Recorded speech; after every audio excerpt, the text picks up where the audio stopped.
आज से हमारी जो है पहली क्लासेस आज से चालू होने जा रही है और बहुत ही एंथुसियास्टिक हूँ मैं आज और बहुत ही ज़्यादा फ्लो में और रिदम में आपको पढ़ाने वाला हूँ आज, ठीक है। आज जनरली हम कवर करने वाले हमारा साइंस का chapter number 1। Science chapter number 1 जो है हमारा chemical reaction and equation. Generally जो मैंने नोट्स बनाए हैं उसका यूज करके मैं आप सभी को आज इस चैप्टर के बारे में संपूर्ण रूप से इंट्रोड्यूस करना चाहूँगा। जनरली इस चैप्टर को समझने के लिए ना मैंने कुछ फंडामेंटल पॉइंट्स बनाए हैं, ठीक है, जिन पर अगर हम फोकस करते हैं तो बाकी सारा काम कंप्लीट होगा, ठीक है। जनरली 3 फंडामेंटल पॉइंट्स मैंने बनाए हैं। क्या क्या बनाए हैं? जनरली इन 3 पॉइंट का अगर फॉलो करते हैं ना, ये पूरा चैप्टर एक ही वीडियो में कंप्लीट करूंगा, ठीक है। वादा है आपसे कि आपको ये जो लेक्चर है बिल्कुल डाउटलेस दिलाऊंगा, मतलब आपको कोई डाउट ही नहीं आएगा और 1 बाय 1 हर एक पॉइंट टू पॉइंट का मैं ध्यान रखूंगा। हाँ, लेकिन एक चीज मैं जरूर बोलूंगा कि इस चैप्टर 1 के साथ ना मैं मतलब एक चीज इंक्लूड नहीं करूंगा, वो है इस केमिकल रिएक्शन के चैप्टर में काफी सारे रिएक्शंस है। उनका भी एक अलग से वीडियो बनाऊंगा, वो ज्यादा से ज्यादा 10 मिनट का होगा, ठीक है, या फिर उससे भी कम, ठीक है। 10 मिनट और 10 मिनट लेस देन 10 मिनट्स होगा, ऐसा कुछ टाइमिंग रहेगा। बाकी ये वीडियो जो है मैं आपको लगभग 1 आवर का ज़्यादा से ज़्यादा बोल सकता हूँ, 1 आवर में ये पूरा चैप्टर मैं आपको कंप्लीट करवाने वाला हूँ। 3 पॉइंट्स जल्दी से देख लेते हैं क्या क्या फॉलो करना है। पहला है हमारा, इस चैप्टर में जो भी पढ़ेंगे हम वो होगा base chemical reaction. Chemical reaction पे बेस होगा, ठीक है। केमिकल रिएक्शन पे होगा, केमिकल इक्वेशन पे होगा और होगा केमिकल चेंज पे, ठीक है। मतलब मैंने इसको डायरेक्टली बोल सकते हो कि डिवाइड किया है कि पहले पॉइंट में हमको ये चीजें समझनी पड़ेंगी कि पहला केमिकल रिएक्शंस क्या होते हैं, केमिकल इक्वेशंस क्या होते हैं, केमिकल चेंज क्या होते हैं। देखने में सिमिलर आपको जरूर लग रहा होगा, लेकिन थोड़ा बहुत डिफरेंसेस है, थोड़ा नहीं बहुत ही ज्यादा डिफरेंस है, ठीक है। फिर बाद में आपको ये भी सिखाया जाएगा कि इनको केमिकल रिएक्शन और केमिकल इक्वेशन हो गए, इनको लिखते कैसे हैं, प्रोसेस कैसे करते हैं। नंबर 2 पे आ जाते हैं। नंबर 2 आ जाते हैं अब मेन टॉपिक, मतलब इस चैप्टर का जो मेन हिस्सा है ना वो ये है कि टाइप्स ऑफ केमिकल रिएक्शन, ठीक है। टाइप्स ऑफ केमिकल रिएक्शन यहाँ पर लिख दिया, टाइप्स ऑफ केमिकल रिएक्शन, ठीक है। Generally types of chemical reaction मैंने इधर लिख दिया है। और नंबर 3 हमारा जो पॉइंट आता है वो है हमारा ऑक्सीडेशन रिडक्शन, जो कि ज़्यादा से ज़्यादा 5 मिनट का लेक्चर होगा। इसमें ज़्यादा मैं टाइम नहीं लॉस करना चाहूँगा, ठीक है। ज़्यादा से ज़्यादा टाइम इनमें दूंगा क्योंकि ये मेन टॉपिक्स है और इनसे ज़्यादा क्वेश्चन आएंगे। इससे क्या है, इससे ज़्यादा से ज़्यादा 1-2 क्वेश्चन आएंगे या फिर इसके एप्लीकेबल जो है कुछ क्वेश्चन आएंगे। और हाँ, एक और चीज़ बता देता हूँ कि इस चैप्टर में ना मैं बस समझाने का काम करूंगा, बाकी क्वेश्चनिंग वाला जो काम है ना उसका एक नेक्स्ट वीडियो डालूंगा जिसमें आपको केमिकल रिएक्शन के साथ साथ ये सब भी कवर करवा दूंगा, ठीक है।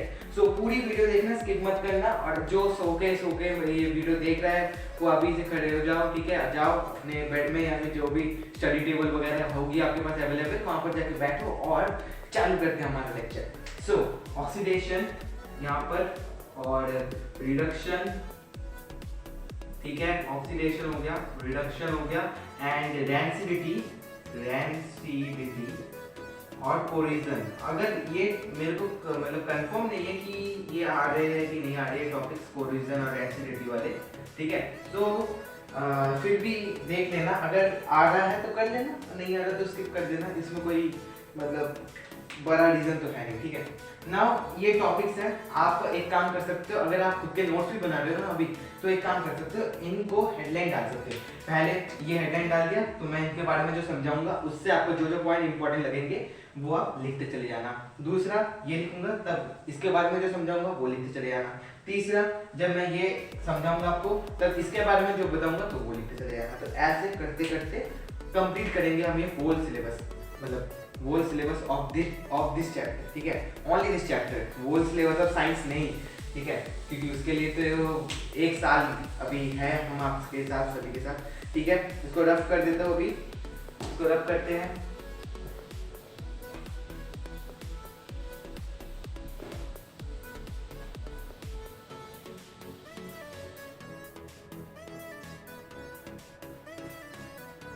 रेगुलर वीडियोस जो है अब से आना चालू हो जाएगी क्योंकि 2 दिन थोड़ा सा मतलब लाइटिंग का प्रॉब्लम चल रहा था और आज आपको शायद थोड़ा बहुत कैमरे का जो फीचर है वो अच्छा दिखेगा, क्योंकि एक न्यू टाइप ऑफ कैमरा से मैं शूट कर रहा हूँ आज, ठीक है। सो होपिंग दैट आपको मतलब क्वालिटी ऑफ वीडियो जो है अच्छी लग रही होगी। चलो बाकी चैप्टर चालू करते हैं, ठीक है। तो हेडिंग तो आपने डाल दी होगी शुरुआत में, जो मैंने आपको बताया था कि chemical reaction, chemical equation, chemical change. सबसे पहले समझना पड़ेगा केमिकल चेंज क्या होता है, क्योंकि केमिकल चेंज से केमिकल रिएक्शन में आएंगे, केमिकल रिएक्शन से, ठीक है। मैं बता देता हूँ, यहाँ पर लिख देता हूँ कि पहले हमें कवर करना पड़ेगा केमिकल चेंज। मैं थोड़ा सा जल्दी लिख रहा हूँ, ठीक है, बाकी आपको समझ आ जाएगा, ठीक है। केमिकल चेंज बस जल्दी लिखूंगा लेकिन धीरे धीरे समझाऊंगा, क्लियर हो जाएगा आपको। केमिकल चेंज, फिर इधर है हमारा केमिकल रिएक्शन, केमिकल रिएक्शन, ठीक है, केमिकल रिएक्शन। और उसके बाद ही होगा हमारा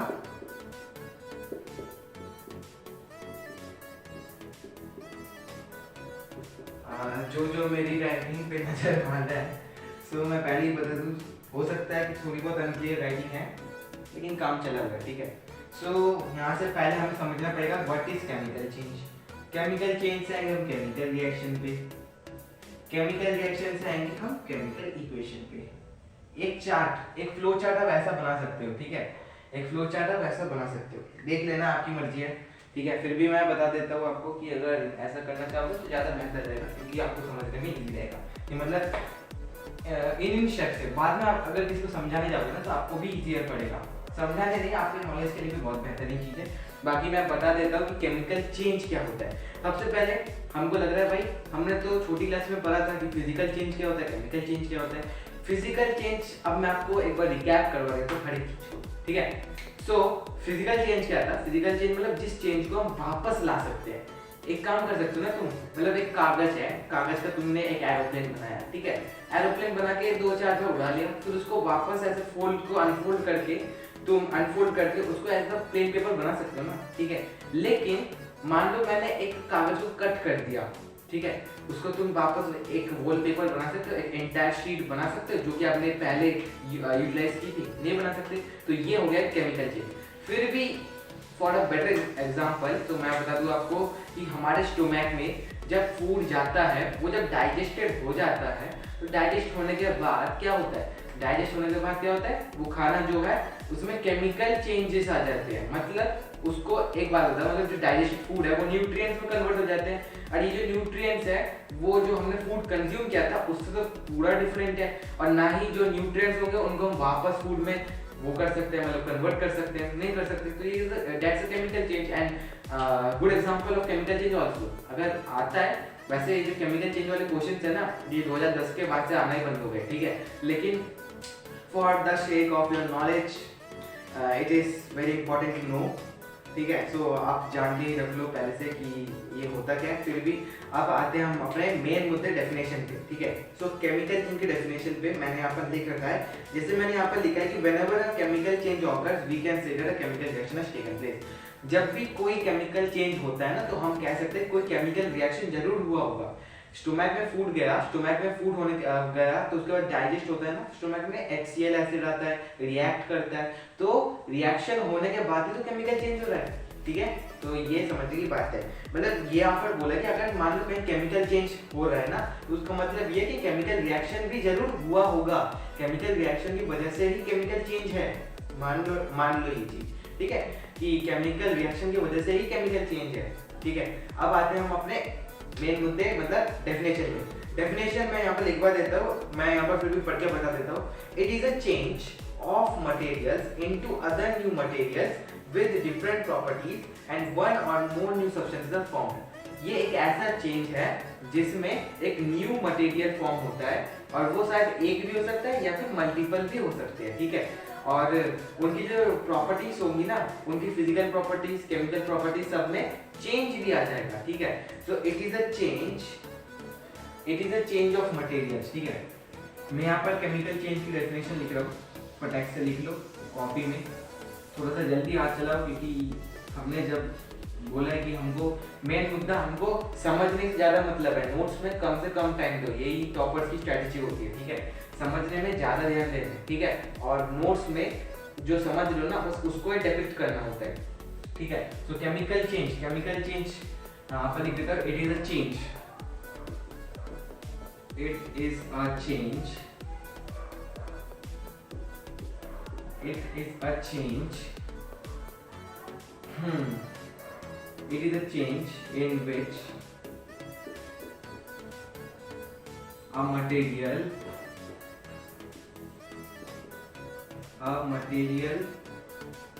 or a substance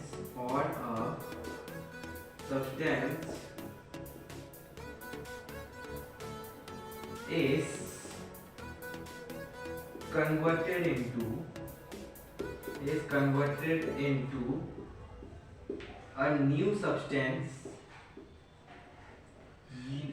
substance with different properties,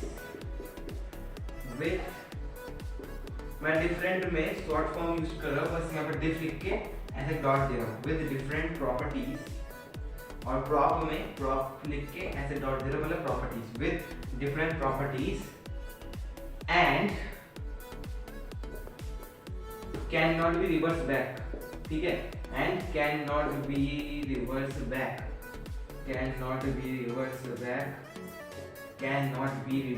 to the original state, ठीक है, to the original state.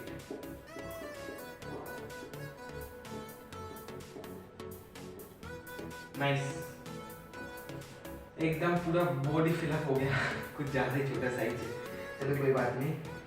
Chemical change यहाँ पर है, यहाँ पर लिखा है मैंने, it is a change in which a material or a substance is converted into a new substance, rhythm को पकड़ो, ठीक है, into a new substance with different properties and cannot be reversed back to the original state। इसका मतलब क्या होता है, एक ऐसा चेंज जिसमें एक मटेरियल या फिर एक सब्सटेंस जो भी हो उसको एक कन्वर्ट किया जाता है एक न्यू सब्सटेंस में जिसकी खुद की अलग अलग प्रॉपर्टीज होती है, और उसको हम वापस उसके ओरिजिनल स्टेट मतलब पुराने वाले हालात में वापस नहीं ला सकते हैं। फॉर एग्जाम्पल कि जो तुम खाना खाते हो, ठीक है, उस खाने को एक साइड में पकड़ लो और जो खाना डाइजेस्ट होने के बाद न्यूट्रिएंट्स में कन्वर्ट हो जाता है उसको एक तरफ पकड़ लो। दोनों क्या सिमिलर है? नहीं है, दोनों एक दूसरे से बिल्कुल अलग है, दोनों की प्रॉपर्टीज अलग है।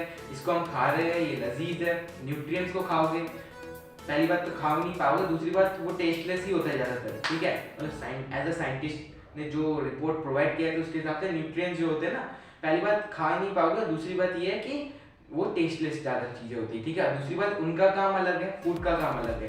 फूड का काम होता है पेट भरना, न्यूट्रिशन प्रोवाइड करना। न्यूट्रिएंट्स का काम होता है हमारी हमारी बॉडी में एनर्जी को पहुंचाना, ठीक है, ये दो काम होते हैं। सो मैंने आपको एक एग्जांपल भी दे दिया, बाकी आप एग्जांपल भी लिख सकते हो, ठीक है, मैं मुंह में आपको वोकैबुलरी ऐसे बोल दे रहा हूँ, आप लिखते जाना, नोट जॉट डाउन कर लेना, ठीक है। सो फॉर एग्जाम्पल लिख के आप ये लिख सकते हो, ग्रेप्स गेट फर्मेंटेड। फर्मेंटेड की स्पेलिंग भी बोल देता हूँ, FERMENTED, ठीक है, FERMENTED, fermented. Grapes get fermented, fermented का मतलब होता है सड़ना, मतलब ग्रेप्स जब सड़ जाते हैं ना तो उसका अल्कोहल बना देते हैं, मतलब इसके बाद भी बहुत प्रोसेस होता है, लेकिन इसी से ये मेजर प्रोसेस होता है जिसमें अल्कोहल बनाया जाता है, ठीक है। तो grapes are fermented, grapes get fermented, ये एग्जांपल लिख सकते हो। नंबर 2 कि फूड गेट डाइजेस्टेड, ये दो एग्जांपल काफी है केमिकल चेंज के लिए। आते हैं नेक्स्ट टॉपिक में, नोट डाउन कर लो एक बार कि chemical change, it is a change in which a material or a substance is converted into a new substance with different properties and can not be reversed back to the original state. जिनको याद हो गया hands up, ठीक है। सो आ जाते हैं हमारे next topic. Hoping that कि मजा आ रहा होगा, मजे ले लेकर ही पढ़ना हमारा काम है, ताकि जो है इंटरेस्ट जो है वो बना रहेगा, ठीक है। सो आ जाते हैं हमारे नेक्स्ट टॉपिक, जो कि है आज का मेन टॉपिक भी। पहली बात, इस चीज में ही काफी बच्चों को ये डाउट रहते हैं, what do you mean by chemical reaction and what is chemical equation. Basically chemical reaction होता है किसी भी दो सब्सटेंस का रिएक्शन, ठीक है, जिसमें कुछ परिवर्तन आते हैं, कुछ रिएक्शंस आते हैं और बदले में एक प्रोडक्ट भी फॉर्म होता है। पूरा एक एग्जांपल लूंगा जिसमें आपको एक केमिकल रिएक्शन में क्या क्या चीजें इन्वॉल्व होती है वो सब दिखा दूंगा, ठीक है। आ जाओ यहाँ पर, ठीक है, यहाँ पर आ जाते हैं कि केमिकल रिएक्शन होता क्या है। और पहले एक एग्जांपल देके समझा देता हूँ, जैसे कि Mg मतलब होता है मैग्नीशियम, मैग्नीशियम, ओके। सो मैंने थोड़ा सा फनियर वे में बोला, मैग्नीशियम हो गया, फिर इधर आ गया ऑक्सीजन। ऑक्सीजन का होता है O2, ऑक्सीजन, ठीक है। इधर आता है एरो, ठीक है, एरो बना दिया हमने यहाँ। मैग्नीशियम हो गया, ऑक्सीजन हो गया, बनेगा क्या? MgO मतलब मैग्नीशियम ऑक्साइड, ठीक है। ये समझने वाली बात थी, क्या बनेगा? Magnesium oxide. बाद में जाके ना चैप्टर 2 में पढ़ोगे, वहां पर लिखने, चैप्टर 2 में नहीं सॉरी, मतलब चैप्टर 3 में पढ़ोगे कि वहां पर लिखा भी रहता है, ठीक है, कि metal plus oxygen metal oxide बनता है, ठीक है, पढ़ोगे, कंफ्यूज नहीं कर रहा आपको एवरी, ठीक है। सो Mg प्लस O2 MgO बनेगा, साफ सीधी सी बात है, Mg प्लस O2 बनेगा MgO, ठीक है। बुक में भी एग्जांपल दे रखा है, पहला ही एक्टिविटी है आपका, ठीक है, जहां पर बताते हैं कि एक मैग्नीशियम वाले रिबन को लिया है, उसको ऐसे हमने फ्लेम के नीचे मतलब बंसिन बर्नर जलाया है, उसको फ्लेम के ऊपर ऐसे पकड़ के रख लिया, ठीक है, हाथ से नहीं टोंग्स से, ठीक है, फिर पता चला हाथ से पकड़ के बैठे हुए, ठीक है, हाथ से नहीं टोंग्स से पकड़ा हुआ है ऊपर से, ठीक है। और उसमें एक वाइट डैजलिंग फ्लेम जो है अपीयर हो रही है, जो कि इसलिए मैं बोलता हूँ ना एक्टिविटी पढ़ना बहुत जरूरी होता है, ठीक है। एनसीईआरटी पढ़ना इसलिए बहुत जरूरी है क्योंकि एक्टिविटी से भी कई बार जो है ना सवाल आते हैं कि कैसी फ्लेम उठ रही थी, हालांकि आपने कभी देखा शायद आपके जो लैब वाले हैं वो परफॉर्म भी ना कर रहे, फिर भी आपको बोलना पड़ेगा कि कैसी, इसलिए गाइड वगैरह खरीदनी पड़ती है एक्स्ट्रा नॉलेज के लिए, ठीक है। सो Mg प्लस O2 MgO बना। Mg यहाँ पर क्या होता है, देखो मैं बता दे रहा हूँ कि क्या क्या केमिकल रिएक्शन में लिखना पड़ता है, जिसके बाद केमिकल रिएक्शन कंप्लीट होता है। पहले आपको लिखना पड़ता है कि रिएक्टेंस, इनको ना रिएक्टेंस कहा जाता है, इनको कहा जाता है रिएक्टेंस, इनको कहा जाता है, इस तरफ जो भी बनेगा ना एरो के उसे कहा जाएगा प्रोडक्ट या फिर प्रोडक्ट्स लिख लो, ठीक है। अभी सिंगल दिख रहा है लेकिन बाद में बहुत कुछ आएगा, ठीक है। सो ये हो गए हमारे रिएक्टेंस, ये हो गया हमारा प्रोडक्ट, ठीक है, मतलब ये दोनों रिएक्ट करते हैं इसलिए रिएक्टेंस, रिएक्टेंस की स्पेलिंग देख लो, ठीक है। रिएक्टेंस हो गया, ये हो गया हमारा प्रोडक्ट, क्योंकि ये जो है इन दोनों के रिएक्शन के बाद ही ये फॉर्म हुआ है, ये दोनों का जुड़ा हुआ मेल है मतलब प्रोडक्ट है, ठीक है। सो ये तो हो गया हमारा एक स्टेप, ये लिखने की जरूरत नहीं है रिएक्टर और प्रोडक्ट, ये बस एज अ एग्जांपल की एक्सप्लेनेशन के द्वारा ही आपको समझाने के लिए ऐसा लिखा है, ठीक है। बाकी मैं रफ कर देता हूं, अभी ज्यादा बच्चे जो है ऐसे लिखने मिल जाएंगे, ठीक है। तो मैं यहाँ पर लिख देता हूँ। बाकी अब हमें लिखना पड़ेगा इनका स्टेट, इनका स्टेट्स मतलब ये किस फॉर्म में रहते हैं, सॉलिड, लिक्विड, गैसियस, ये तीन स्टेट होते हैं ना। मैग्नीशियम एक मेटल है, सॉलिड स्टेट में रहेगा, तो यहाँ पर लिखना पड़ेगा एक ब्रैकेट के बीच में स्मॉल एस। ऑक्सीजन हवा में रहती है, गैसियस स्टेट में है, ठीक है, तो ब्रैकेट में लिखना पड़ेगा जी। मैग्नीशियम ऑक्साइड, मैग्नीशियम ऑक्साइड मतलब क्या होता है, जब हमने रिबन जलाई थी उसके बाद वो जो रिबन था वो तो ऐश मतलब राख में कन्वर्ट हो गया था, ठीक है। सो वो राख क्या हुआ, एक सॉलिड सब्सटेंस तो है, हालांकि सॉफ्ट है लेकिन सॉलिड तो है ना, बस तो सॉलिड है तो एस लिखना है, ठीक है, एस लिख दिया। ये हो गया हमारा 50% काम पूरा, ठीक है। लेकिन अब सबसे बड़ी चीज आती है बैलेंसिंग। बैलेंसिंग इस पे भाई एमसीक्यूज का बहुत क्वेश्चन है, इतना डराने का वो, ठीक है, जोकिंग यार। Mg प्लस O2 MgO बन गया, यहाँ पर 2 दिख रहा है ना आपको। एक बात बताओ यार, हमने पुरानी क्लासेस में लॉ ऑफ कंजर्वेशन ऑफ मास पढ़ा था, बिल्कुल पढ़ा था। लॉ ऑफ कंजर्वेशन ऑफ मास में क्या लिखा था कि मास can neither be created not be destroyed, है ना। सो ये तो यहाँ पर भंग कर रहा है, मतलब यहाँ पर तो Mg का एक एटम है, ठीक है, और ऑक्सीजन का एक एटम दिख रहा है इस कंपाउंड में, ये तो कंपाउंड है, ये तो पता ही होगा ना आपको, ये कंपाउंड है, ये एलिमेंट्स है। ये कंपाउंड जो है इसमें एक ऑक्सीजन का एटम है, एक Mg का है, ठीक है। नीचे तो कुछ लिख नहीं रखा, यहाँ पर लिख रखा है लेकिन यहाँ पर इसके नीचे कुछ लिख रखा है, नहीं लिख रखा, तो यहाँ पर एक मतलब प्रोडक्ट में तो फॉर्म हो रहा है 2, लेकिन इधर देखेंगे तो Mg का एक है, चलो ठीक है, लेकिन इधर तो ऑक्सीजन के 2 है ना भाई, ये देखो 2, ये 2 कैसे बना है, ठीक है, 2 क्या गलत है क्या? ऑक्सीजन के अकेले में रहता है? नहीं, ऑक्सीजन अकेले में नहीं, ऑक्सीजन O2 में ही पाया जाता है, इसका मॉलिक्यूल है, ठीक है। लेकिन इसके लिए आपको करना पड़ेगा बैलेंसिंग, इसी चीज के लिए कि दोनों तरफ इक्वल रहे, और ये इक्वल रहने का ये जो ऑब्जेक्टिव है ये किसने प्रोवाइड किया है? लॉ ऑफ कंजर्वेशन ऑफ मास, लिख लो यहाँ पर, law of conservation of mass, law of conservation of मास। बहुत ही अमेजिंग चीज है ये लॉ ऑफ कंजर्वेशन ऑफ मास, इसका एक बोल्ड स्टेटमेंट है, आपको बता रहा हूँ अभी थोड़ा सा सबर करो, रुको जरा, सबर करो, ठीक है, धक्का मुक्की नहीं करने का, ठीक है। यहाँ पर लिखा हुआ है जैसे अब आ जाते हैं बैलेंसिंग के टॉपिक पे। आपको बता दिया कि क्यों बैलेंस करना है, to satisfy law of conservation of mass. Okay, so ये मैं रिमूव कर रहा हूँ, ये नीचे जो 1 2 वाला फंडा था मैंने आपको समझा दिया, होपिंग दैट कि आपको समझ आ गया। अगर कोई कंफ्यूजन आती है ना तो आप बता देना, मैं एक डाउट सेशन भी निकाल लूंगा आप सभी के लिए, कोई बात नहीं है इसमें, ठीक है। हमको इधर देखना है कि अब हम क्या कुछ सामने बैलेंसिंग करने के लिए ना क्या करना पड़ता है, सामने ऐड अप करना पड़ता है, मतलब जो सिंबल ऐड करोगे ना वो मल्टीप्लाई हो जाएगा। देखो पूरा कंपाउंड है, कंपाउंड मतलब ये कंप्लीट एक सॉल्यूशन है ना, मानते हो कि नहीं? कंप्लीट एक सॉल्यूशन दिख रहा है ना।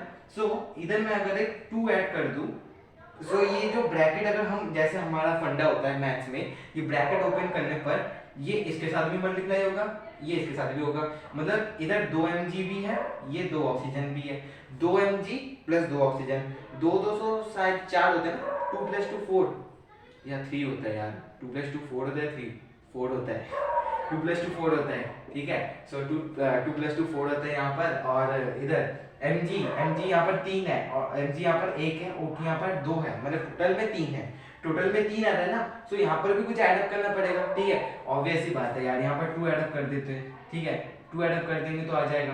अब बहुत सारे बच्चे ये सोच रहे हैं कि ऑक्सीजन के यहाँ पर 2 क्यों नहीं ऐडअप किया? अरे बुद्धू, यहाँ पर अगर 2 ऐडअप करते तो यहाँ पर 2 ऑक्सीजन हो जाता, मान लो ये मैंने यहाँ पर नहीं लगाया था, ठीक है, ये अगर मैं यहाँ पर लगाता, यहाँ पर 2 2 4 ऑक्सीजन है, और इधर mg 1 है, 4 ऑक्सीजन प्लस 1 mg, 4 और 1 5 होता है, 5 और इधर 4, फिर से अनबैलेंस रह गया यार। लॉ ऑफ कंजर्वेशन ऑफ मास को भी तो सेटिस्फाई करना पड़ेगा, इसलिए यहाँ पर 2 नहीं लगाएंगे, 2 लगाएंगे इस तरफ। बाकी यही आपका काम है कि आप ये मतलब पजलिंग की तरह है कि आप देख के करोगे कि इधर 2 लगाओ कि इधर 3 लगाओ, बस मेरे को उसको इक्वेट करना है, बैलेंस करना है, ये आपका मेन फंडा रहेगा, ठीक है। और इधर मैं 2 लगा देता हूँ। अब देखते हैं चेक करके, ठीक है, इधर है 2 mg, इधर है 2 ऑक्सीजन, 2 2 होते हैं 4, इधर है 2 MgO, ठीक है, इधर है 2 MgO मतलब 2 mg भी और 2 ऑक्सीजन भी, मतलब 2 mg प्लस 2 ऑक्सीजन मतलब 4 मतलब इक्वल मतलब बैलेंस, ठीक है। ये हो गया बैलेंस, और इसी को कहते हैं balance chemical equation, balance chemical reaction. मैंने इसको इक्वेशन बनाया नहीं अभी, ठीक है। Balance chemical reaction, hoping that कि आपको हर एक फंडा क्लियर कर दिया। सबसे पहले 2 एलिमेंट्स होते हैं, 2 एलिमेंट्स को हम रिएक्ट करवाएंगे, उसके बाद एक प्रोडक्ट फॉर्म होगा, एक होगा, अभी एक हो रहा है, बाद में 2 भी होंगे, 3 भी होंगे, बहुत दिखेगा एग्जांपल, इसलिए बोल रहा हूँ, थोड़ा रुको, जरा सब्र करो, कोई बात नहीं। उसके बाद सेकंड स्टेप रहेगा इनकी स्टेट ऐड करना, कि ये सॉलिड में पाए जाते हैं, कि गैसेस में पाए जाते हैं, कि लिक्विड में पाए जाते हैं। यहाँ पर लिक्विड नहीं है, सॉलिड ही है, ठीक है। फ्लो में कोई समझ लेगा, यहाँ पर लिक्विड लिखा है, ठीक है। और थर्ड होता है बैलेंसिंग, और बैलेंसिंग मैंने किया यहाँ पर 2 लगा के, इधर 2 लगा के, बाद में आप जब बहुत सारे रिएक्शंस करोगे ना परफॉर्म, नेक्स्ट सेशन में करवाऊंगा, मैं ही करवाऊंगा, बहुत मिल जाएंगे एग्जांपल्स, ठीक है। अभी के लिए बस ये फंडा क्लियर रखो कि पहले सब्सटेंस मतलब एलिमेंट्स रिएक्ट करवाया, प्रोडक्ट फॉर्म हुआ, पहला काम कंप्लीट। दूसरा होगा कि उनके वो किस स्टेट में पाए जाते हैं, वो स्टेट हमको डिफाइन करना है, डिफाइन कर देंगे तो दूसरा स्टेप कंप्लीट। तीसरा बैलेंसिंग का स्टेप, मतलब सामने नंबर ऐड करना है, और वो देख के करना पड़ता है, थोड़ा सा पजलिंग होता है, ठीक है। आप देख के करना पड़ेगा आपको, ठीक है। और बाकी थोड़ी बहुत रिएक्शन प्रैक्टिस करोगे आ जाएगा, बहुत सिंपली है, ठीक है। यहाँ पर ये 2 mg plus oxygen plus 2 MgO, ठीक है, तो ऐसे बन गए इक्वेशन। अभी एक काम कर सकते हो कि आपने अगर गाइड खरीदी है या फिर बुक है, अभी एनसीईआरटी बुक अगर अवेलेबल है आपके पास, तो फिर एक काम कर सकते हो, उसमें से 2-3 एग्जांपल देख के ना, एनसीईआरटी के 2-3 एग्जांपल देख के उनको बैलेंस करने की कोशिश करो। मतलब अभी वीडियो को पॉज करना और 2-3 लो, पॉज करके देख लो, जो डाउट जहां पर अटके फिर यहाँ पर फटाक से देख लेना कि किधर गलती हो रही है, ठीक है। तो बस इतना ही था, ये था हमारा केमिकल रिएक्शन। केमिकल रिएक्शन मैंने आपको दिखा दिया, बाकी अब बस रह गया डेफिनेशन। इसका डेफिनेशन लिखवाना बहुत जरूरी रहता है, क्योंकि बाई चांस अगर कभी पूछ लिया जाए तो आप बता सको उसको, सक्सेसफुली सक्सीड हो सको उसमें, इसलिए। सो अब आ जाते हैं हम इसके डेफिनेशन पे। डेफिनेशन जो है ना, केमिकल रिएक्शन का उतना पूछा नहीं जाता, ठीक है, लेकिन केमिकल इक्वेशन का बहुत पूछा जाता है। मैंने आपको केमिकल चेंज का डेफिनेशन लिखवाया, ठीक है। केमिकल रिएक्शन जो है ना, उसको उतना लिखवाया नहीं जाता। बाकी केमिकल रिएक्शन का तो आपको एक Mg+O2 वाला गोल एग्जांपल दिखा दिया। बाकी लॉ ऑफ कंजर्वेशन ऑफ मास का याद रखना है, उसकी लाइन लिख देता हूँ एक बार, ठीक है।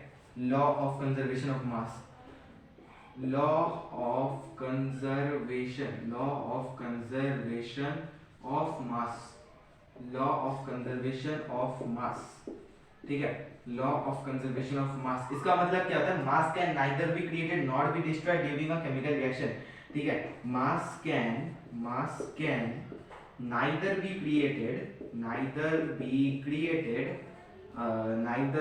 Created, and nor be destroyed, neither be created nor be destroyed, mass can neither be created nor be destroyed, ठीक है। ना ही मास को तुम बना सकते हो और ना ही मास को तुम घटा सकते हो, ठीक है। मास कैन नाइदर बी क्रिएटेड, ना ही बना सकते हो, नॉर बी डिस्ट्रॉयड मतलब घटा भी नहीं सकते हो, ठीक है। तो इसका मतलब क्या है, द नंबर ऑफ एटम्स, इसके मतलब आप अगर क्वेश्चन आता है ना कि why is balancing so important, या फिर why is it important to balance unbalance या फिर स्केलेटल केमिकल इक्वेशन, ऐसा क्वेश्चन कभी कभी आता है, तो उसके लिए ऐसा लिख सकते हैं। मैं क्वेश्चन लिख देता हूँ आपको, ये लॉ ऑफ कंजर्वेशन ऑफ मास जो है ना, वो तो आपको लिखना ही है। लॉ ऑफ कंजर्वेशन ऑफ मास जो है वो लिखना ही है आपको। बाकी क्वेश्चन ही आएगा, why is it important, why is it important, IMP dot लगा रहा हूँ, why is it important to balance a reaction, to balance a skeletal, अभी आता है स्केलेटल पे, क्या होता है skeletal, to balance a skeletal chemical reaction, ठीक है। Why is it important to balance a skeletal chemical equation? Why is it important to balance a skeletal chemical equation? Sorry, reaction ही रहने दो उसको, ठीक है, रिएक्शन ही रहने दो। अब आपको नीचे लिखना पड़ेगा, in order to satisfy law of conservation of mass, ठीक है। In order to satisfy law of conservation of mass which state that, मतलब जो कि ये सिद्ध करता है, which state that mass can neither be created, मास को ना ही बनाया सकता है, nor be destroyed during a chemical reaction, during a chemical reaction भी लिख देना, ठीक है, during a chemical reaction। फिर उसके बाद लिखना, उसके बाद का मैं लिख देता हूँ, ठीक है। अभी आपने ये लिख लो कि why is it important to balance a skeletal chemical reaction, answer में ये लिखना, in order to satisfy the law of conservation of mass which state that mass can neither be created nor be destroyed during a chemical reaction। अब उसके बाद जो लिखना है आपको, वो मैं आपको बता देता हूँ फटाक से, बहुत लेट हो रहे वैसे ही, ठीक है। उसके बाद आपको ये लिखना पड़ेगा, mass can neither be created nor be destroyed during a chemical reaction। इसके बाद लिखना which means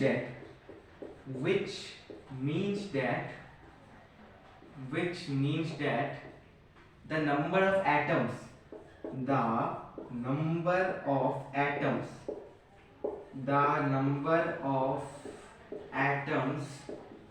should be, ठीक है, मतलब उचित है, should be, the number of atoms should be equal, the number of atoms should be equal the number of atoms should be equal in the both sides of the both sides of the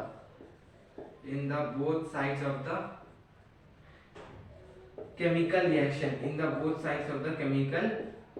reaction, या फिर chemical equation भी लिख सकते हो, आपकी मर्जी है वो, ठीक है। मैं इधर फिर भी ऑब्लिक लिख देता हूँ, ठीक है, ऑब्लिक केमिकल इक्वेशन, मतलब केमिकल इक्वेशन भी लिखोगे तो भी चल जाएगा, केमिकल रिएक्शन भी लिखोगे तो भी चल जाएगा, ठीक है।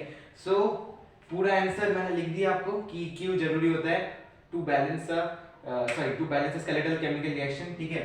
सो आपको लिखना पड़ेगा to satisfy the law of conservation of mass which state that mass can neither be created nor be destroyed during a chemical reaction, which means that the number of atoms should be equal in both sides of the chemical reaction, oblique मतलब वो उसके अलावा chemical equation भी लिख सकते हो, बस इतना ही लिखना था इसमें। अब आ जाते हैं हमारे नेक्स्ट टॉपिक पे, ठीक है। नेक्स्ट टॉपिक पे आ जाते हैं, आपको बैलेंस केमिकल रिएक्शन के बारे में तो बहुत कुछ समझा दिया और बैलेंस क्यों किया जाता है वो भी समझा दिया। 2 मिनट का बात आपको 2 मिनट की बात जो आपको बहुत ही केयरफुली लिसन करनी पड़ेगी कि what do you mean by skeletal chemical reaction या फिर स्केलेटल केमिकल इक्वेशन, जो भी है, ठीक है। सो आपको स्केलेटल, ये कुछ अजीब सा लग रहा होगा लेकिन बहुत इजी है। वो स्केलेटल को ना अनबैलेंस भी बोला जाता है, मतलब जिसको बैलेंस नहीं किया हुआ होता। मैंने आपको लिखवाया था ना कि Mg + O2 2mgO = 2mgO लिखवाया था, तो वो थी एक अनबैलेंस, ठीक है। उसको बैलेंस करा हमने कैसे, उसके सामने 2 ऐड करके, Mg के सामने 2 ऐड करा था हमने, ठीक है, प्लस उस साइड में हमने MgO में 2 ऐड किया था, है ना। सो वो हो गया बैलेंस, ठीक है। उससे पहले जिस स्टेट में था, जब नंबर ऑफ एटम्स हम देख रहे थे ना कि एक तरफ इधर 3 थे और इधर 2 थे, सो वो अनबैलेंस था, ठीक है। और उसे कोई जनरली अनबैलेंस कहते हैं, ठीक है। और डेफिनेशन बता दूं तो बैलेंस केमिकल रिएक्शन या फिर इक्वेशन का तुम डेफिनेशन ये लिख सकते हो, द केमिकल इक्वेशन, लिख लो, the chemical equation in which the number of atoms should be equal in both sides of the reaction, ठीक है। The number of atoms should be equal in both sides of the reaction, ठीक है। मतलब एक ऐसा chemical equation जिसमें number of atoms जो है वो दोनों साइड, मतलब एक केमिकल इक्वेशन के दोनों साइड में जो है number of atoms equally present रहेंगे, क्योंकि तभी जाके तो वो लॉ ऑफ कंजर्वेशन ऑफ मास को सेटिस्फाई करते हैं ना। सो बस इतना ही था लॉजिक इसमें। सो हमने देख लिया कि balance chemical reaction, balance chemical equation, skeletal chemical reaction, skeletal chemical equation किसे कहते हैं और क्यों जरूरी होता है कि केमिकल रिएक्शन या फिर केमिकल इक्वेशन को, मतलब जो अनबैलेंस होता है उसको जरूरी होता है कि उसको बैलेंस करना to satisfy law of conservation of mass. Chemical change देख लिया, केमिकल रिएक्शन देख लिया, केमिकल इक्वेशन देख लिया। केमिकल इक्वेशन की डेफिनेशन लिखवा देता हूँ, वो इंपॉर्टेंट है थोड़ी सी। सो केमिकल इक्वेशन की डेफिनेशन लिख लो, ठीक है। Chemical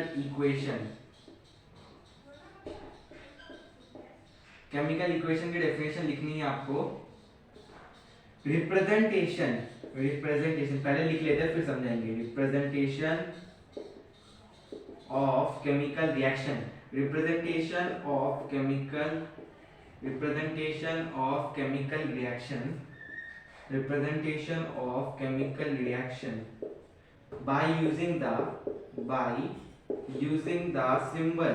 by using the symbols and formulas of the substances, using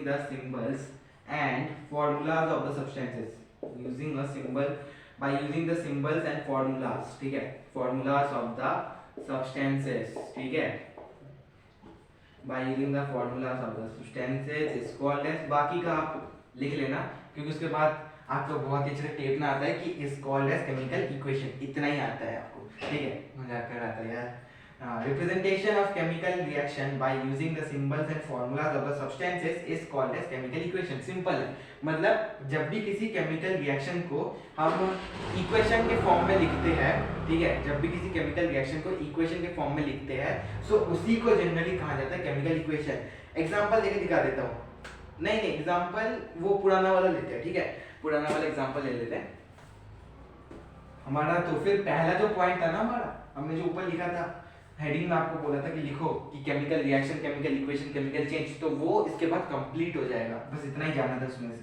so chemical equation के एग्जांपल देखो, हमने देख लिया था कि Mg, फिर से देख लेना, रिएक्शन बहुत इंपॉर्टेंट है, केमिकल रिएक्शन बहुत इंपॉर्टेंट है। और Mg यहाँ पर है, O2 इधर है, मैंने यहाँ पर मान लिया अपना एरो और इधर लिख लिया हमने MgO, ठीक है, नाइस है मैन।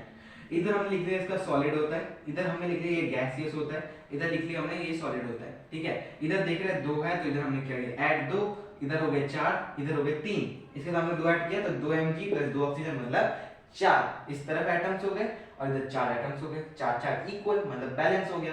बैलेंस के बाद केमिकल इक्वेशन बनाने के लिए बस कुछ नहीं, ये जो एलिमेंट्स होते हैं ना इनका नाम लिखना पड़ता है। मैग्नीशियम है Mg, तो नीचे लिख लो मैग्नीशियम, नीचे लिख लो मैग्नीशियम, हो सके तो एक छोटा सा ब्रैकेट भी बना देना ऐसे, ठीक है। इधर लिख लेना ऑक्सीजन, ऑक्सीजन, ठीक है, ऑक्सीजन। इधर लिख लेना मैग्नीशियम ऑक्साइड, इधर लिख लेना मैग्नीशियम ऑक्साइड, ठीक है। बस इतना ही लिखना होता है। ब्रैकेट में लिखोगे तो ये चीज जो है ना सुंदर दिखने में लगती है। बस ये इसी को कहते हैं केमिकल इक्वेशन। बस नाम ऐड कर दो तो फिर बंदा कोई भी पढ़ के समझ जाता है, ठीक है। और कभी कभी जो है ना इसको वर्ड इक्वेशन भी कहा जाता है। मतलब वर्ड मतलब तब क्या किया था वर्ड इक्वेशन में, वर्ड इक्वेशन में ये चीज नहीं लिखी जाती ऊपर वाली, ठीक है। वर्ड इक्वेशन में आपको दिखा दिया केमिकल इक्वेशन क्या होता है, बस नीचे नाम लिख देना होता है। वर्ड इक्वेशन में क्या होता है, ये जो ब्रैकेट्स है ये नहीं आएंगे, ये ब्रैकेट्स हटा दो यहाँ से, ठीक है। और ये हटा दिया और आपको बस ऐसे बीच में इन दोनों में प्लस लगा दोगे और इधर एक एरो, बस इतना लिखना होता है, इतना लिखना पड़ता है, ठीक है। ये होता है magnesium plus oxygen magnesium oxide, बस इतना सा होता है। सो यहाँ पर magnesium plus oxygen magnesium oxide बनेगा। इसके साथ आप ये भी ऐड अप कर सकते हो कि ये सॉलिड होता है, ये गैसियस होता है, ये सॉलिड होता है, ठीक है।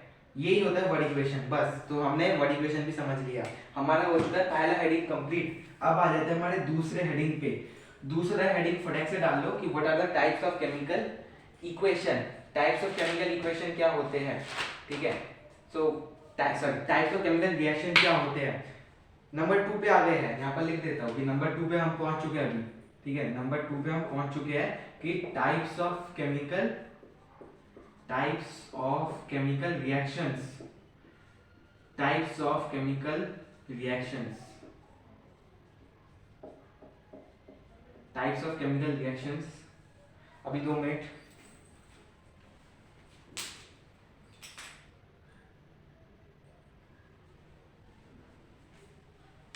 ठीक है, so types of chemical reaction पे आते हैं, ठीक है। हमारा सेकंड टॉपिक है, पहला टॉपिक कंप्लीट है, लेकिन chemical change, chemical reaction, chemical equation, word equation भी समझा दिया और बैलेंस अनबैलेंस ये भी सिखा दिया आपको। एक एग्जांपल भी दिया अच्छे से और कैसे एक रिएक्शन लिखी जाती है वो भी आपको दिखा दिया।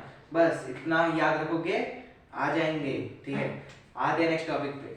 इधर आता है हमारा types of chemical reaction. Types of chemical reaction ये इस चैप्टर का ऑब्जेक्टिव है, मतलब मेन टॉपिक है। आते हैं, देखो सबसे पहले कॉपी ले लो और उसमें लिख लो ऐसी हेडिंग कि what are the types of chemical reaction, या फिर ऐसे ही simply types of chemical reaction. उसके बाद कुछ ऐसे एरोस दे दो, ठीक है, कुछ एरोस दे दो, 5 है टोटल, ठीक है। सो जनरली 1 2 3 4 5, ठीक है। तो जनरली 5 होते हैं, 5 होते हैं। एक और 6th होता है लेकिन वो उतना इंपॉर्टेंट नहीं है, और सच बता तो बोर्ड का साइज भी छोटा है, ठीक है। सो यहाँ पर आ जाते हैं। इधर पहले में लिखना है हमको कॉम्बिनेशन रिएक्शन। सिंपल नाम है पर कॉम्बिनेशन रिएक्शन, ठीक है। बस नाम से ही पता चल रहा है कि इसमें कुछ कंबाइन हो गई, कुछ बना होगा, ठीक है। So combination reaction. इसके बाद आ जाता है हमारा डिकम्पोजिशन रिएक्शन। डिकम्पोजिशन रिएक्शन, ठीक है। रिएक्शन मैं यहाँ पर रिपीट नहीं कर रहा हूँ, ठीक है। डिकम्पोजिशन मतलब कुछ डिकम्पोज करके, कुछ पिघलाना होता है नहीं, वैसे डिकम्पोज करना मतलब एक तरह से सप्रेस करके, ठीक है। डिकम्पोज करके जो होता है, पुराने क्लास में भी पढ़ा गया डिकम्पोजिशन क्या होता है, ठीक है। और डिकम्पोजिशन रिएक्शन है यहाँ पर। डिकम्पोजिशन रिएक्शन होता है, कॉम्बिनेशन रिएक्शन होता है। थर्ड में आता है हमारा डिस्प्लेसमेंट रिएक्शन। डिस्प्लेसमेंट नहीं, 4 ही तो होते हैं, हाँ देख लेते हैं। डिस्प्लेसमेंट रिएक्शन, सो यहाँ पर 5th वाले ना टोटल वो ही आ जाएंगे। टोटल एक होता है, इसके बाद डिस्प्लेसमेंट रिएक्शन और इसके बाद होता है डबल डिस्प्लेसमेंट। मैं ना यहाँ पर एक डी लिख देता हूँ, उसके बाद डॉट में डिस्प्लेसमेंट लिख देता हूँ। डबल डिस्प्लेसमेंट होता है। डबल डिस्प्लेसमेंट बहुत इजी चीज है, बहुत इजी। 2 ही आएंगे मुश्किल से मुश्किल, दोनों आपको लिखवा दूंगा नेक्स्ट सीरीज में। आपको तो इसमें बस डेफिनेशन समझाने वाला हूँ, ठीक है। और एग्जाम्पल एक आपको मिल ही जाएगा अभी, सबको एग्जाम्पल के साथ समझते हैं, डेफिनेशन वाइज भी समझेंगे, ठीक है। डेफिनेशन भी लिखवाते चलूंगा आपको। Combination reaction, decomposition reaction, displacement reaction, double displacement reaction, ठीक है। ये हो गया हमारे टोटल 4, ठीक है। अब आते हैं, मैं को कंफर्म कर लेता हूँ, 4 तो होते हैं ना, कॉम्बिनेशन हो गया, डिकम्पोजिशन हो गया, डिस्प्लेसमेंट, डबल डिस्प्लेसमेंट, बिल्कुल। सो हम जो बोले थे ना कि 6th वाला जो मिस हो रहा है वो 6 नहीं था, वो 5th होगा, और वो होता है रिडॉक्स रिएक्शन, रिडॉक्स। वो थोड़ा सा ना आप जनरली ऑक्सीडेशन रिडक्शन वाला, मतलब जो थर्ड टॉपिक है ना उस पे पढ़ोगे, रिडॉक्स रिएक्शन। एक काम कर सकते हो, आपके जो चैप्टर के जो लास्ट पेज है ना, मतलब एक्सरसाइज से थोड़े से 1-2 पेज पहले, वहां पर आप ये रिडॉक्स रिएक्शन देख सकते हो, पहले ये समझते हैं, ठीक है। कॉम्बिनेशन रिएक्शन मिटा देते हैं उसको, और इनमें भी कुछ ना डिफरेंशिएट्स होते हैं, वो भी आपको दिखा देता हूँ आपको।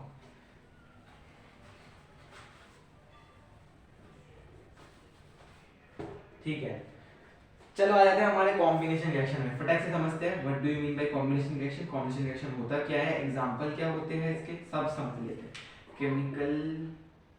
कॉम्बिनेशन रिएक्शन आ गए हमारे मेन मुद्दे पे, ठीक है।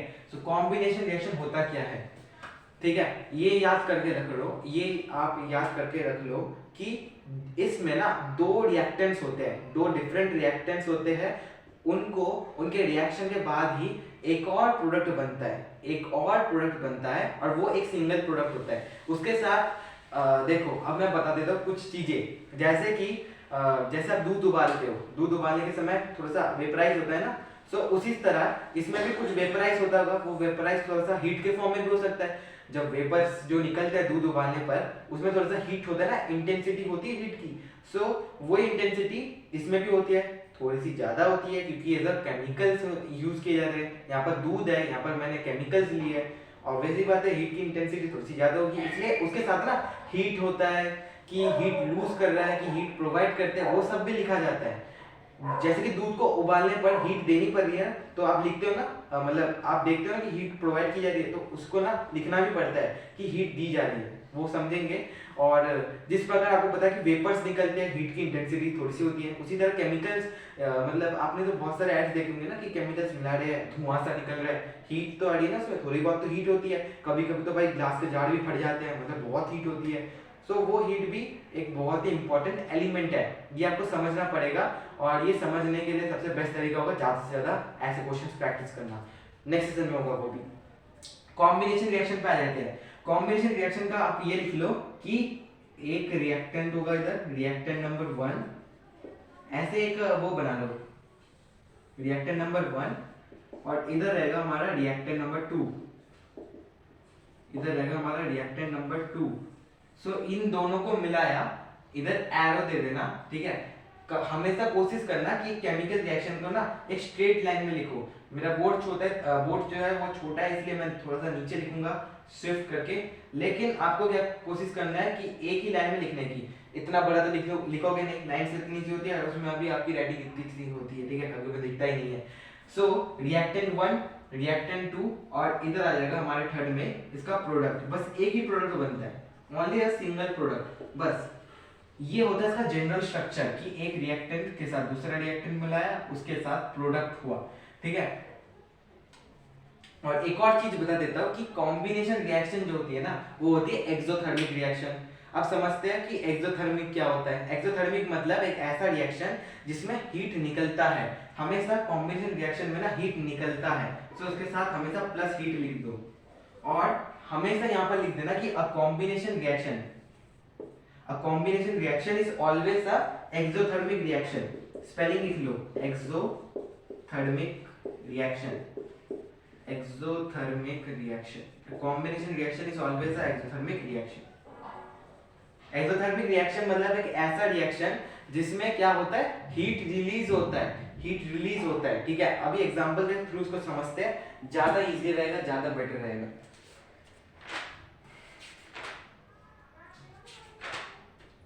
आ जाओ एग्जांपल्स पे, ठीक है। सो पहला एग्जांपल लेते हैं कॉम्बिनेशन का, पूरा हटा देते हैं, स्ट्रक्चर तो लिख ही लिया आपने, बाकी मैंने इधर एक्सोथर्मिक भी लिख लिया, हो सके तो पॉज करके लिख लेना, ठीक है। और इधर देखते हैं पहला एग्जांपल, बुक में लिखा होगा कैल्शियम ऑक्साइड, कैल्शियम एक मेटल होता है कैल्शियम ऑक्साइड, प्लस इधर होता है H2O मतलब होता है वाटर, ठीक है, H2 वाटर पता ही होगा, एरो तो उधर जाएगा तो बनेगा कैल्शियम हाइड्रोक्साइड और उसी के साथ निकलेगा हीट। पहला एग्जांपल, एक ही एग्जांपल दूंगा क्योंकि ऐसे केमिकल रिएक्शंस ना ज्यादा से ज्यादा ना प्रैक्टिस करना बहुत जरूरी है और इसके लिए मैं एक अलग सेशन लेने वाला हूँ, ठीक है। सो यहाँ पर आ जाते हैं हमारे इसके पहले एग्जांपल में, कॉम्बिनेशन रिएक्शन का पहला एग्जांपल कि कैल्शियम ऑक्साइड ये होता है सॉलिड स्टेट में, ऑब्वियस सी बात है मेटल ऑक्साइड है। अब आता है हमारे सेकंड में, मतलब कैल्शियम ऑक्साइड के बाद आता है हमारा लिक्विड में H2O, ठीक है। सो ये आ गया हमारा L। अब इधर देंगे हम अपना एरो, देखो पूरा लिखा है मैंने, S लिखा है, L लिखा है, ठीक है। बाकी बैलेंस अभी नहीं कर रहा मैं, शायद बैलेंस है भी पता नहीं। फिर ये बनेगा हमारा कैल्शियम हाइड्रोक्साइड, कैल्शियम हाइड्रोक्साइड बनता है, कैल्शियम ऑक्साइड के साथ जब वाटर मिलेगा तो वो बनता है कैल्शियम हाइड्रोक्साइड। अभी आपको हो सकता है कि लग रहा है कि बहुत ही ज़्यादा हार्ड है, लेकिन मेरी जो सेशन आने वाली है ना उसमें आपको थोड़े से शॉर्ट ट्रिक्स बता दूंगा जिससे आपको पता चल जाएगा कि कहाँ पर क्या प्रोडक्ट फॉर्म होगा, कहाँ पर क्या किस स्टेट में होगा, बता दूंगा आपको। कैल्शियम हाइड्रोक्साइड इसका जो स्टेट होता है ना वो भी सॉलिड होता है, कैल्शियम हाइड्रोक्साइड का स्टेट जो होता है वो सॉलिड होता है और इसके साथ क्या निकलता है, इसके साथ इवॉल्व होता है हीट। अब जैसे हीट निकल गई तो ये हो गया एक्सोथर्मिक। याद रखना every combination reaction is a exothermic reaction, ठीक है। सो यहाँ पर कैल्शियम ऑक्साइड लिख दिया, H2O लिख दिया, कैल्शियम हाइड्रोक्साइड लिख दिया। पहले बता रहा हूँ बैलेंसिंग अभी नहीं करना, इसमें टाइम वेस्ट होगा बहुत ज्यादा, ठीक है। आप कर लेना अपने समय में, करना जरूरी है, कर लेना जरूर, ठीक है। So calcium oxide H2O CaOH volt wise बन गया।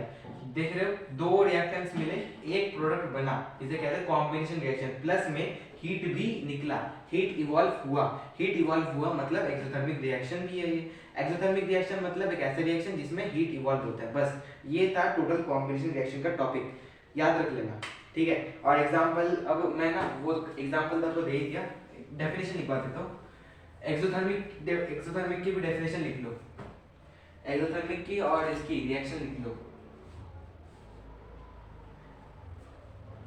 एक्सोथर्मिक की पहले लिखवा लो, ठीक है, इधर लिख देता हूँ एक्सो लिख के मैं इधर लिख रहा हूँ, ठीक है।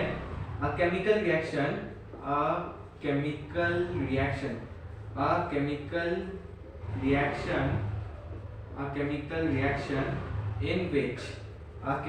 Reaction in which heat is released या फिर heat is evolved लिख लो, EVOLVED, evolved, heat is evolved along with the formation of products, along with the formation of product, along with the formation of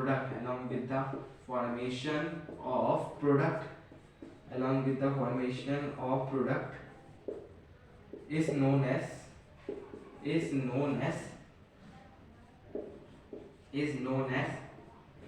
इधर लिख दो, is known as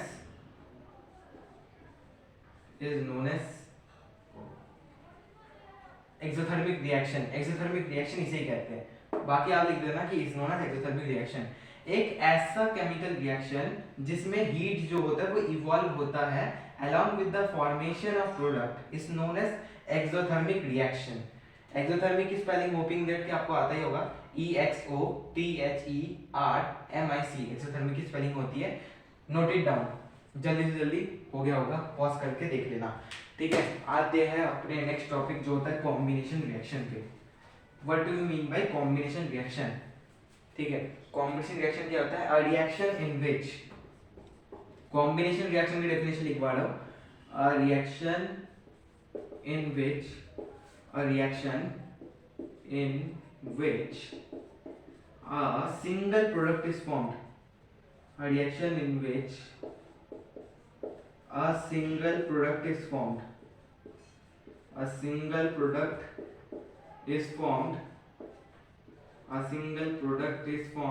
after the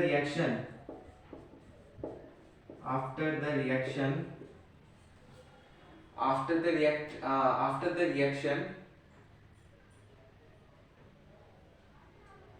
is formed from two or more reactants। हाँ ये भी लिख सकते हो या फिर ये भी लिख सकते हो, एक काम करो यहाँ पर थोड़ा सा इरेज कर लो, ये चीज नहीं होगा, इधर लिखा है कि reaction in which a single product is formed from two or more reactants from a reaction between from a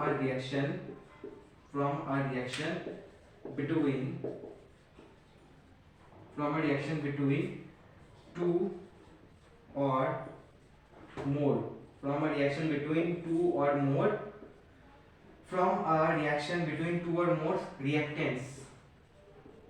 more reactants is known as, उसी को कहते हैं कॉम्बिनेशन रिएक्शन। लिख लेना, बाकी का काम आपका, ठीक है। Is known as combination reaction. एक ऐसा रिएक्शन जिसमें एक सिंगल प्रोडक्ट जो होता है वो फॉर्म होता है। Single product is formed from a reaction between, जिसमें क्या होता है दो या फिर दो से ज्यादा। ये ना ज्यादा वाला वर्ड आपकी क्लास में लिखवाया ही जाएगा, लेकिन इसका जो एप्लीकेशन है वो देखने को नहीं मिलेगा। मतलब इसके रिलेटेड कोई क्वेश्चंस नहीं आएंगे, बस आपको दो के बीच में दिया जाता है। टू और मोर रिएक्टेंट्स के बीच में जो रिएक्शन होता है उसके बाद जब एक सिंगल प्रोडक्ट फॉर्म होता है उसे को कॉम्बिनेशन रिएक्शन कहते हैं। आते हैं नेक्स्ट टॉपिक डिकम्पोजिशन रिएक्शन में। एक्सोथर्मिक रिएक्शन समझा दिया ना, बस वो ही इंपॉर्टेंट चीज है बहुत, ठीक है। सो आते हैं हमारे नेक्स्ट टॉपिक पे आ जाओ, डिकम्पोजिशन रिएक्शन। अब बहुत ही ज्यादा शॉर्ट लेक्चर बचा है क्योंकि बाकी की चीजें बहुत इजियर होने वाली है आपके लिए, ठीक है। सो डिकम्पोजिशन रिएक्शन क्या होता है लिख लो यहाँ पर, पहले डेफिनेशन लिख लो। अ रिएक्शन, एक ऐसा reaction, a reaction in which a reactant, एक single reactant, a reaction in which a single reactant is decomposed, chemical reaction in which, हाँ, a chemical reaction, यहाँ पर एक चीज लिख रहे हो chemical, a chemical reaction in which a single reactant is decomposed, एक सिंगल रिएक्टेंट को क्या किया जाता है, डिकम्पोज किया जाता है। सिंगल रिएक्टेंट इज डिकम्पोज्ड, ठीक है। A single reactant is decomposed by the means of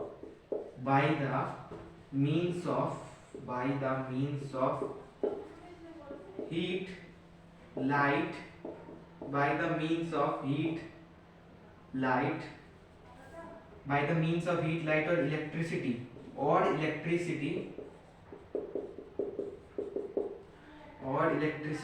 is known as decomposition reaction, बाकी का आप लिख लेना। एक ऐसा केमिकल रिएक्शन जिसमें देखो कॉम्बिनेशन रिएक्शन डिकम्पोजिशन रिएक्शन का बिल्कुल उल्टा है। कॉम्बिनेशन में वहां दो रिएक्टेंट्स थे, डिकम्पोजिशन में एक रिएक्टेंट होता है। कॉम्बिनेशन में एक प्रोडक्ट था, डिकम्पोजिशन में दो प्रोडक्ट फॉर्म होंगे, मतलब मल्टीपल प्रोडक्ट्स फॉर्म होंगे। A chemical reaction in which a single reactant is decomposed by the means of heat, light, electricity is known as decomposition reaction। एक और चीज ऐड अप कर सकते हो, a chemical reaction in which a single reactant is decomposed into multiple products। इधर ना एक चीज ऐड अप कर लो, into multiple products, multiple, into multiple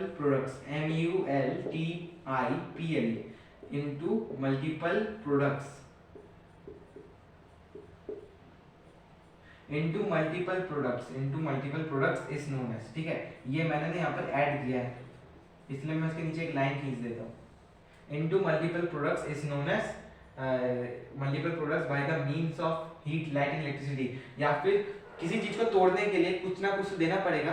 दूध वाला एग्जांपल जैसे मैंने आपको दिया था, उसमें हीट यूज हुआ था, किसी में लाइट यूज हो सकता है, किसी में इलेक्ट्रिसिटी यूज हो सकती है, अलग अलग है, ठीक है। सो एक ऐसा रिएक्शन जिसमें एक सिंगल रिएक्टेंट को रखा जाता है और उसको डिकम्पोज किया जाता है by the means of heat, light and electricity, उसी को हम क्या कहते हैं, डिकम्पोजिशन रिएक्शन कहते हैं। और एक डिकम्पोजिशन रिएक्शन हमेशा एंडोथर्मिक रिएक्शन होता है।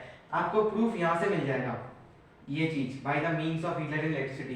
कुछ ना कुछ तो आपको देना पड़ रहा है ना, या फिर हीट देनी पड़ रही है, या फिर लाइट, या फिर इलेक्ट्रिसिटी, कुछ ना कुछ देना पड़ रहा है, मतलब एंडो। याद रखने का सबसे अच्छा तरीका एक्सो। एक्सो का मतलब एक तरह से एग्जिट होता है, एग्जिट का मतलब निकलना, निकलना मतलब एक काम कर सकते हो हीट निकलना, ठीक है। तो हीट निकलना एक्सोथर्मिक वो हो गया आपका कॉम्बिनेशन रिएक्शन। डिकम्पोजिशन रिएक्शन होता है एंडोथर्मिक। एंडो मतलब एक लग नहीं रहा फीलिंग की अंदर घुसो, एंडो अंदर घुसो, ठीक है। सो मतलब कुछ हम प्रोवाइड कर रहे हैं, ठीक है। तो ये हो गया हमारा endothermic reaction. Every decomposition reaction is endothermic reaction. दो चीज हमने सिखा दी, मतलब दो चीज हमने सीख ली एक साथ। क्या? एक कॉम्बिनेशन रिएक्शन, एक कॉम्बिनेशन रिएक्शन क्या होता है, हमेशा एक एक्सोथर्मिक रिएक्शन होता है, और एक डिकम्पोजिशन रिएक्शन हमेशा एक क्या होता है, एंडोथर्मिक रिएक्शन होता है। बस इतना समझना था। एग्जांपल के थ्रू समझते हैं हम, ठीक है, एग्जांपल के थ्रू समझते हैं। बाकी एंडोथर्मिक रिएक्शन का डेफिनेशन मैं लिखवा दूंगा अभी। एग्जांपल देख लो। एग्जांपल मैं ले लेता हूँ FeSO4 का, नहीं कैल्शियम कार्बोनेट। जब उधर भी कैल्शियम का एग्जांपल लेते थे, इधर भी ले लो। मान लो तुम्हारे पास है कैल्शियम कार्बोनेट जो कि सॉलिड फॉर्म में होता है, CaCO3 कैल्शियम कार्बोनेट। एरो दिया, मतलब तुम तोड़ रहे हो, तोड़ने के समय ऑब्वियसली बात है हीट प्रोवाइड कर रहे हैं। इसने इस रिएक्शन में ना हीट प्रोवाइड की जाती है, और हीट के लिए हमको क्या करना पड़ता है, एरो के ऊपर लिखना पड़ता है हीट, ठीक है। सो जो प्रोवाइड कर रहे हैं उसको हमें हमेशा एरो के ऊपर लिखना पड़ता है, और जो निकलता है, जैसे मैंने आपको कॉम्बिनेशन रिएक्शन में लिखवाया था कि प्रोडक्ट में प्लस उसका वो लिखना पड़ता है। वो हीट भी हो सकता है, वो लाइट भी हो सकता है, वो इलेक्ट्रिसिटी भी हो सकती है, ठीक है। सो आपको लिखना पड़ेगा यहाँ पर डिकम्पोजिशन रिएक्शन में एरो के ऊपर आपको लिखना पड़ेगा, ठीक है। एरो के ऊपर आपको क्या पड़ेगा, लिखना पड़ेगा कि हीट। बाकी मैं आपको एक और चीज बता देता हूँ कि हीट की जगह ना आप एक और चीज यूज कर सकते हो, वो है ये ट्रायंगल वाला सिंबल, ठीक है। इसे शायद डेल्टा कहते हैं, डेल्टा ही होता है शायद मेरे हिसाब से। और ये ट्रायंगल वाला जो निशान होता है ना, ये शॉर्ट फॉर्म है इसका, ठीक है। तो CaCO3 में आपने हीट प्रोवाइड किया, हीट लिखना बहुत जरूरी है, एरो के ऊपर लिखना पड़ता है। वो किसमें टूटेगा, कैल्शियम कार्बोनेट टूटेगा कैल्शियम ऑक्साइड में, कैल्शियम ऑक्साइड प्लस H2O निकलेगा सर, कैल्शियम ऑक्साइड, ठीक है। तो इधर हो गया कैल्शियम कार्बोनेट, मैंने हीट प्रोवाइड किया तो कैल्शियम ऑक्साइड और CO2 में टूट गया। इधर सॉलिड था तो ये ऑब्वियसली बात है ये भी सॉलिड होगा, और ये गैसेस होता है CO2, ठीक है। बस इतना ही था। बैलेंसिंग का काम आपका। ऐसे लिखते हैं एक डिकम्पोजिशन रिएक्शन को, ऐसे लिखा जाता है। मान लो यहाँ पर इलेक्ट्रिसिटी प्रोवाइड की गई है तो फिर ऊपर लिखना पड़ता है ऐसे इलेक्ट्रिसिटी, उसका कोई सिंबल नहीं होता, ठीक है।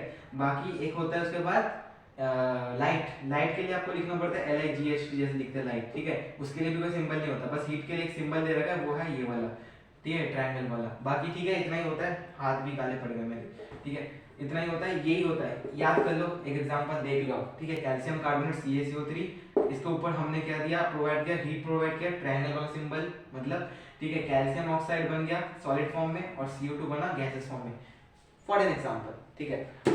बस ये था हमारा डिकम्पोजिशन रिएक्शन समाप्त। डिकम्पोजिशन के बाद पहले डिस्प्लेसमेंट से जाने से पहले हम वो एंडोथर्मिक की, सॉरी हाँ एंडोथर्मिक की जो बची थी ना, एंडोथर्मिक की डेफिनेशन लिख लेते हैं। इधर लिखना है आपको एंडो लिखना है आपको यहाँ पर ऐसे, और मैं ऐसे लिख देता हूँ आपको कि एक ऐसा chemical reaction, a chemical reaction in which heat is provided, in which heat, light, electricity is provided. A chemical reaction, एक ऐसा chemical reaction, a chemical reaction, a chemical reaction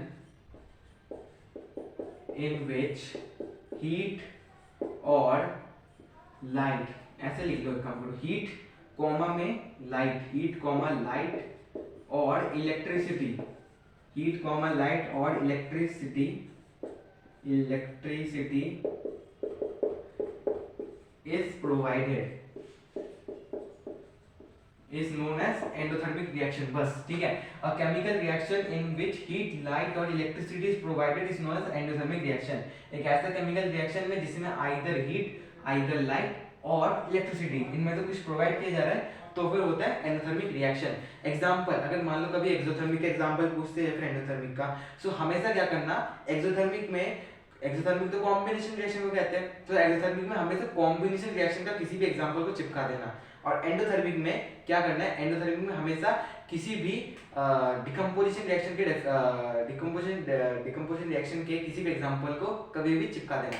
जैसे कि वो एग्जांपल दिया आपको कैल्शियम कार्बोनेट का, decompose किया हमने उसको कैल्शियम ऑक्साइड और बन गया CO2, इवॉल्व हुआ गैस में। सो ऐसे एग्जांपल आप एंडो में डाल सकते हो, एक्सोथर्मिक में वो कैल्शियम ऑक्साइड वाला डाल सकते हो जिसमें हीट इवॉल्व हो रहा है, ठीक है। सो बस इतना था। एंडो और एक्सो, इन दोनों का हमने कॉन्सेप्ट समझ लिया, डिकम्पोजिशन समझ लिया, कॉम्बिनेशन समझ लिया।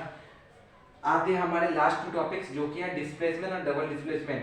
अब ये दोनों बहुत सिंपल चीज है। डिस्प्लेसमेंट तो पहले भी पढ़ी है, मतलब एक ऐसा केमिकल रिएक्शन जिसमें एक रिएक्टेंट जो कि ज्यादा पावरफुल है वो एक दूसरे वाले को जो कि कम पावरफुल है उसको रिप्लेस करता है उसके ही सॉल्व सॉल्यूशन से, उसी को कहते हैं। ठीक है, सो ये होता है डिस्प्लेसमेंट रिएक्शन। डिस्प्लेसमेंट रिएक्शन का यहाँ पर डेफिनेशन है a reaction in which a more reactive element displaces a less reactive element. ठीक है, सो डिस्प्लेसमेंट रिएक्शन का डेफिनेशन लिख लो। डिस्प्लेसमेंट, DIS, डिस्प्लेसमेंट पहले भी पढ़ा था। डिस्टेंस और डिस्प्लेसमेंट में क्या फर्क होता है कमेंट सेक्शन में जरूर बताना। फिजिक्स का क्वेश्चन है। डिस्प्लेसमेंट रिएक्शन, डिस्प्लेसमेंट रिएक्शन, ठीक है, यहाँ पर हो गया डिस्प्लेसमेंट रिएक्शन। डिस्प्लेसमेंट रिएक्शन मतलब होता है एक केमिकल रिएक्शन, अ केमिकल रिएक्शन, एक ऐसा chemical reaction, a chemical reaction in which a more reactive element, एक मोर रिएक्टिव एलिमेंट जो होता है, more reactive element, a more reactive element, a more reactive element displaces a more reactive element displaces a less reactive element, displaces a less reactive element, displaces a less reactive element, displaces a less reactive element, displaces a less reactive element from its compound, from its compound, COMPOUND, from its compound is known as displacement reaction। एक ऐसा chemical reaction जिसमें एक ज्यादा reactive element जो होता है ना वो डिस्प्लेस करता है एक लेस रिएक्टिव एलिमेंट को, एक लेस रिएक्टिव एलिमेंट को डिस्प्लेस करता है फ्रॉम इट्स कंपाउंड, उसके ही कंपाउंड से, उसी को क्या कहते हैं हम, डिस्प्लेसमेंट रिएक्शन। आ जाओ एग्जांपल के थ्रू समझते हैं, बहुत इजी चीज है। ठीक है, डेफिनेशन नोट डाउन कर लो 1 2 3। ठीक है, पॉज करके देख लेना। डिस्प्लेसमेंट रिएक्शन हमने देख लिया, अब एग्जांपल के थ्रू इसको समझने की कोशिश करते हैं। सो एग्जांपल मैं ले लेता हूं, सबसे सिंपल, सबसे साधारण Fe, हमारा आयरन। Fe होता है हमारा हमेशा सॉलिड के फॉर्म में, और कंपाउंड में आपको लिखा था ना कंपाउंड, फ्रॉम इट्स कंपाउंड, वो कंपाउंड हो गया यहाँ पर CuSO4, और ये होता है हमारे एक्वस फॉर्म में। एक्वस आपको लिखाना भूल गया था कि सॉलिड, देखो सॉलिड को लिक्विड होता है, सॉलिड, लिक्विड, गैस, और एक होता है एक्वस। एक्वस की स्पेलिंग, ये थोड़ी सी मेरे से भी गलती हो सकती है क्योंकि एक्वस की स्पेलिंग ना शायद मैं भी कभी कभी भूल जाता हूँ। AQUEOUS शायद ये स्पेलिंग होती होगी एक्वस की। जो भी हो, लिखना का काम आपको फुल तो कोई लिखता नहीं है, आपको लिखना पड़ेगा AQ और ऐसे एक डॉट और बंद। सॉलिड में लिखना पड़ता है S, लिक्विड में ऐसे स्मॉल l, और गैस में लिखना पड़ता है स्मॉल g। बस ये होता है। आते हैं हमारे डिस्प्लेसमेंट पे। ठीक है, सो यहाँ पर ये CuSO4 जो है ना वो एक्वस सॉल्यूशन है। एक्वस सॉल्यूशन का मतलब होता है, नाम से पता चल रहा है ना, सॉल्यूशन मतलब घुला हुआ है। तो Cu जो है वो मतलब Cu जो है वो सल्फेट के सॉल्यूशन में घुला हुआ है, इसलिए यहाँ पर बन गया कॉपर सल्फेट। कॉपर सल्फेट होता है हमारा एक्वस के फॉर्म में। ठीक है, एरो देंगे। मैंने क्या बोला, मैंने बोला कि एक मोर रिएक्टिव एलिमेंट डिस्प्लेस करते हैं लेस रिएक्टिव एलिमेंट को। मान लो आपको पता भी नहीं है कि कौन सा ज्यादा स्ट्रॉन्गर है, कौन सा वीक है। ठीक है, आप देख लेना, जो सिंगल बैठा होगा इस तरफ में रिएक्टेंट में, जो सिंगल बैठा होगा वो हमेशा ज्यादा स्ट्रॉन्गर होता है डिस्प्लेसमेंट रिएक्शन में, और जो इस तरफ में कंपाउंड में होता है ना वो हमेशा क्या होता है, मतलब वो हमेशा लेस स्ट्रॉन्गर होता है। ठीक है, और बाकी इसके लिए एक शॉर्ट ट्रिक भी होती है, वो मैं आपको नेक्स्ट सेशन में बता दूंगा कि इसको भी कैसे याद किया जाता है, मतलब कौन सा स्ट्रॉन्गर है कौन सा वीकर है, सब पता चल जाएगा। इधर आ गया Fe प्लस CuSO4। Fe जो है ना वो CuSO4 के कंपाउंड से, ठीक है, कंपाउंड बोलते हैं ना, फ्रॉम इट्स कंपाउंड से डिस्प्लेस करता है। सो ये इसके कंपाउंड से इसको डिस्प्लेस कर देगा, हटा देगा। इसका मतलब क्या है, Fe इसके जगह आ जाएगा और Cu अकेला इधर आ जाएगा, है ना। सो रिएक्शन होना क्या चाहिए, यही होना चाहिए ना कि एक तरफ में बचेगा Cu जो कि सॉलिड फॉर्म में निकलेगा, वो असल में क्रिस्टल के फॉर्म में निकलते हैं, जैसे चीनी के दाने होते हैं ना वैसे निकलते हैं। सो ये हो गया Cu इस तरफ, और इस तरफ आ जाएगा हमारा FeSO4 जो कि ऑब्वियसली बात है एक्वस सॉल्यूशन में पाया जाएगा। ठीक है, FeSO4, ठीक है। सो ये आ गया Fe, मतलब Fe ने डिस्प्लेस किया Cu को और Cu चला गया अलग, मतलब CuSO4 से वो एक सिंगल एलिमेंट बन गया, तो ये बन गया अलग Cu, और ये इसने इसको डिस्प्लेस किया, मतलब Fe जो आ गया वो SO4 के साथ बंधन में आ गया, मतलब इन दोनों ने लिंक बना लिया तो FeSO4 बन गया। ये होती है डिस्प्लेसमेंट रिएक्शन, ठीक है, इसे कहते हैं डिस्प्लेसमेंट रिएक्शन, एग्जांपल के थ्रू भी दिखा दिया। अब आते हैं हमारे नेक्स्ट टॉपिक में जिससे कहते हैं हम डबल डिस्प्लेसमेंट रिएक्शन, ठीक है। नेक्स्ट सेशन जरूर देखना, वो आपको बहुत हेल्प करेगी, क्योंकि इसमें कुछ चीज अभी भी अगर आपको लगता है ऐड ऑन करना है और भी एक्सपर्टीज चाहिए तो फिर वो जरूर देखना। अब आते हैं डबल डिस्प्लेसमेंट रिएक्शन में।